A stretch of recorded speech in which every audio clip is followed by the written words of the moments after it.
All right, complex numbers and math.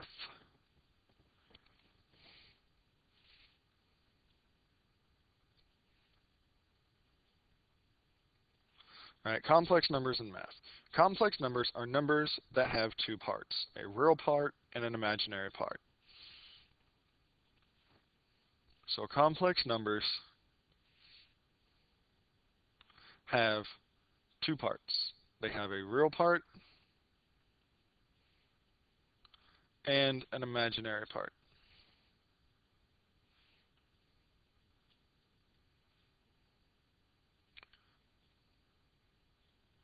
which of course is I. It's your imaginary part. And your real part will be a real number. Whoops, a real number. Examples.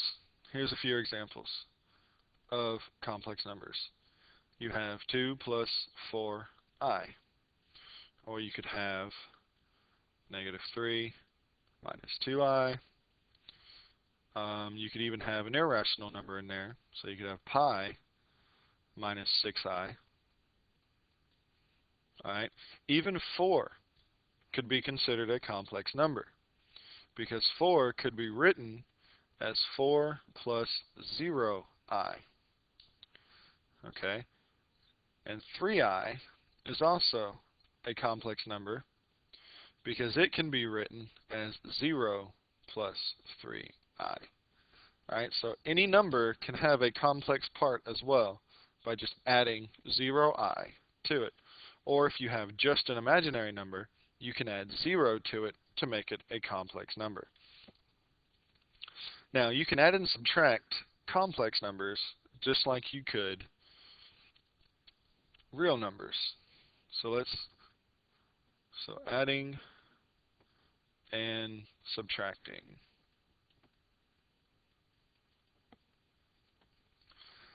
All right, let's add 3 plus 4i to 2 plus 6i.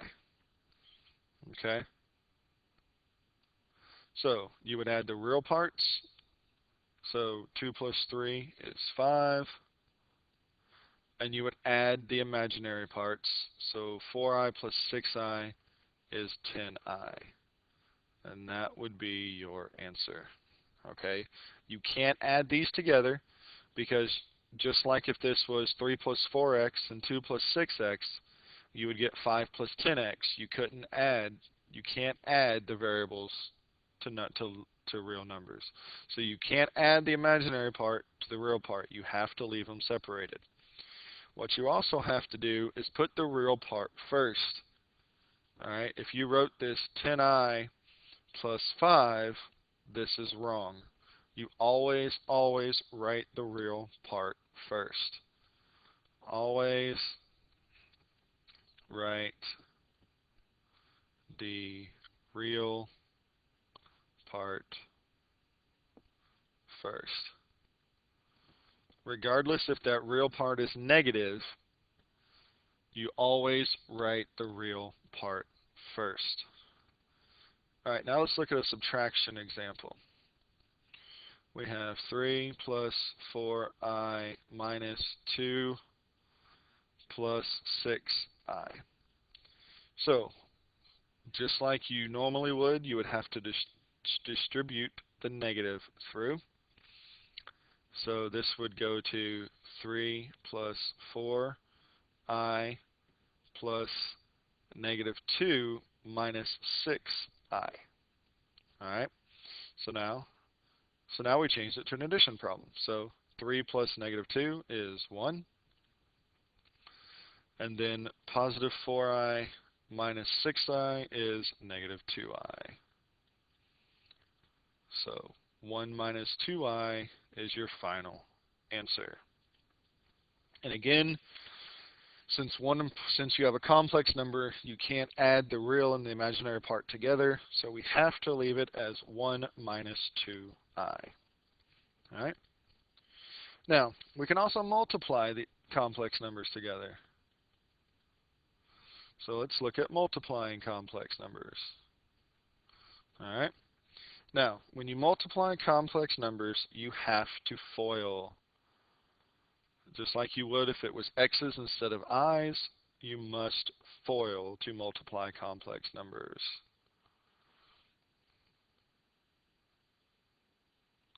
Multiply, I know that's really sloppy, sorry. Complex numbers.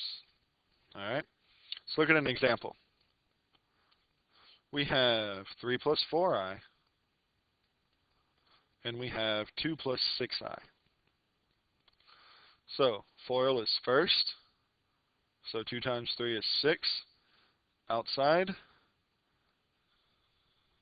3 times 6i is 18i. Inside, 4i times 2i is positive 8i. And then last. So 4i times 6i is 24i squared.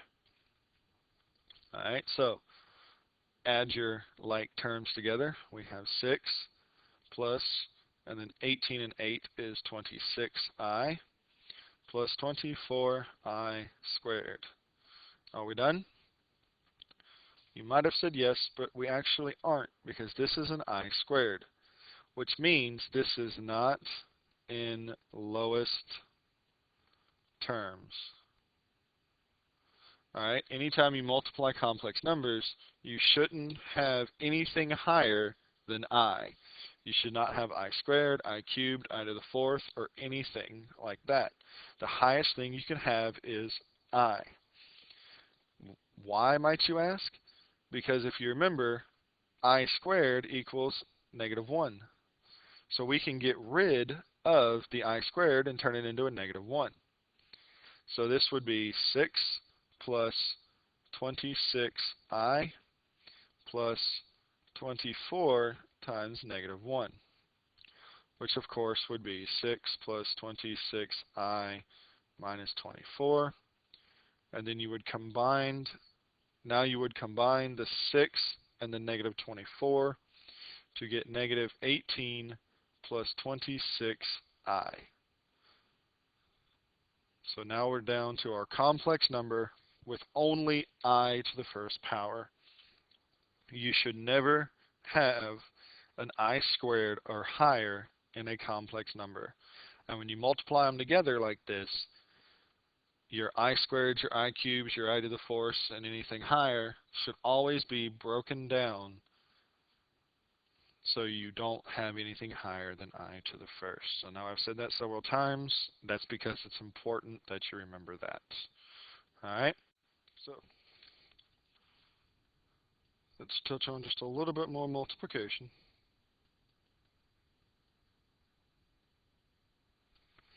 Alright, if you ever have to multiply 2 square roots of negative numbers,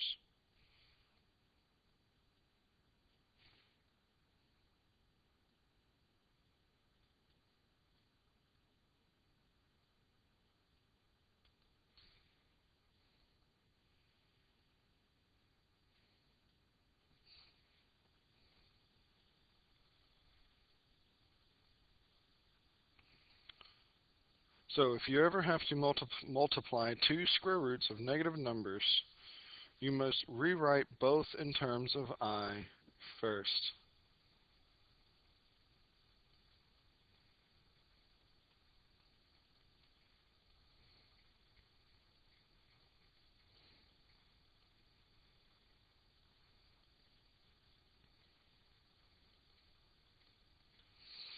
For instance, here's an example. Say we had the square root of negative 2 times the square root of negative 2. What you would not do is do the square root of negative 2 times negative 2 and say this is the square root of 4, which is 2. You would not do it that way.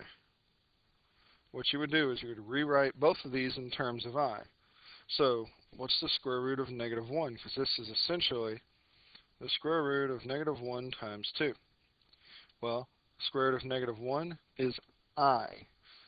So this would be I times the square root of 2. And then, of course, you would multiply that, because both of these would be the same thing, by I times the square root of 2. So that equals I times I is I squared.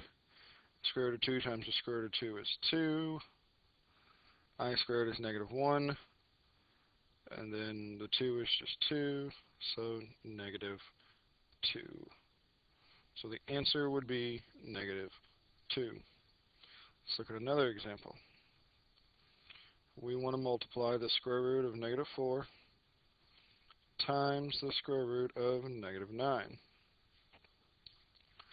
Alright, so again, you would want to pull out the i's. So this would be I times the square root of 4 times I times the square root of 9.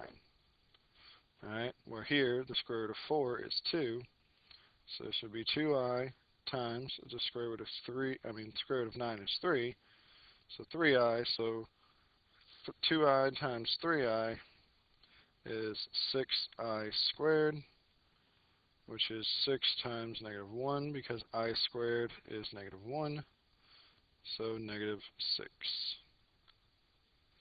Alright, so that's the multiplication. So now we're pretty much done with the multiplication. So let's look at dividing complex numbers.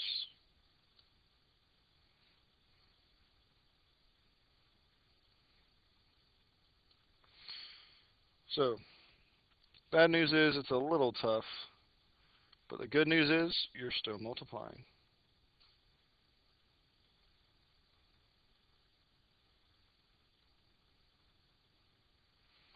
Alright, but the good news is you're still multiplying.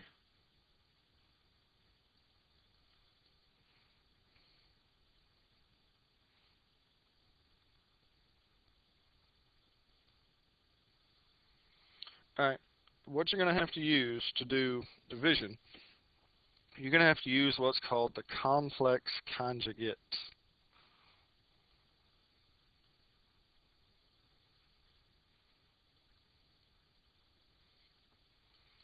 Alright, you're going to have to use what's called the complex conjugate. So anytime you have a plus bi, you have a number written in standard form. To get the complex conjugate, what you do is you change the sign between them. So a plus bi, the complex conjugate would be a minus bi. If you started with a minus bi, the complex conjugate, you'd simply change the sign. So it would be a plus bi. The numbers don't change. The only thing that changes is the sign between the real part and the imaginary part. Alright? They will always appear together in math. Alright? They always appear together in math. Alright? Let's look at an example.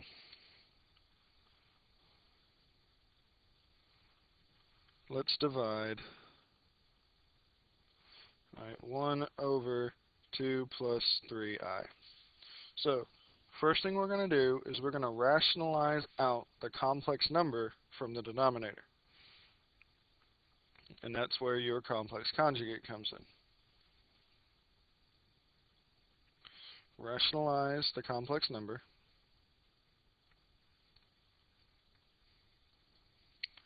out of the denominator.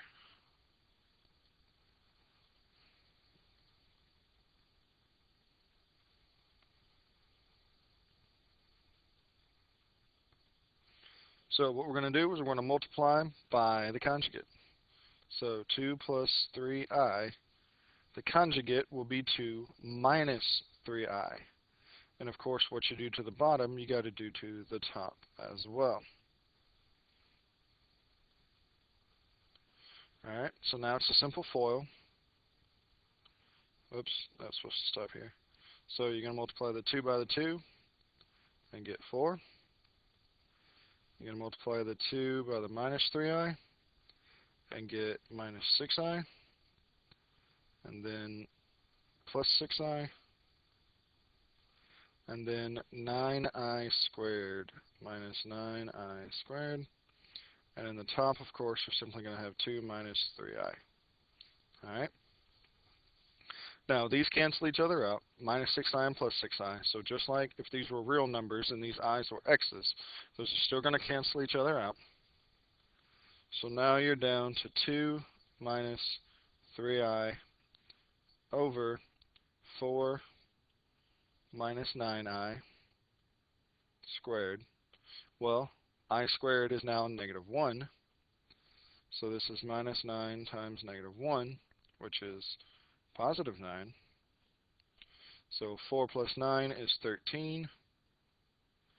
And you can't do anything else with the numerator. So your answer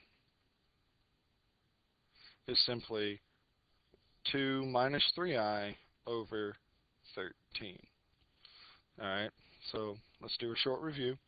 You're going to rationalize the complex number out of the denominator by multiplying both the top and the bottom of the fraction by the complex conjugate. Remember, the complex conjugate, all you do is change the sign between the two numbers. So 2 plus 3i, the complex conjugate is 2 minus 3i. You FOIL them out like we did in the last lesson. Your numerator becomes 2 minus 3i.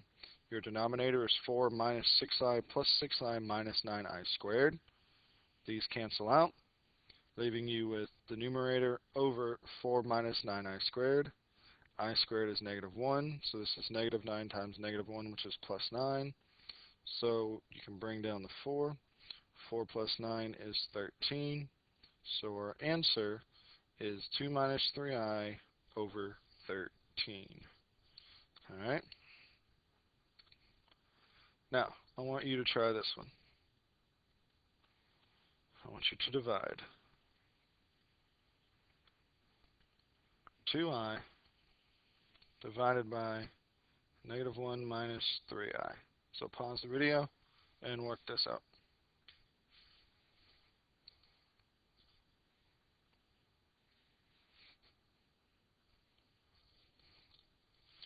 All right, so what are we going to do first? I'm going to change colors here. Well, all we're worried about is the denominator. It doesn't matter that we have 2i up here. All we're going to look at is the denominator. Okay, this could be a full complex number up here. 3 plus 2i. Not going to worry about that. You're only going to look at this to worry about. So, what's our complex conjugate of negative 1 minus 3i? Well, you simply change the sign between them. Negative 1 plus 3i. Remember, whatever you do to the bottom, you got to do to the top. Now you simply multiply. 2i times negative 1 is minus 2i. And then 2i times positive 3i is 6i squared. Divided by negative 1 times negative 1 is 1.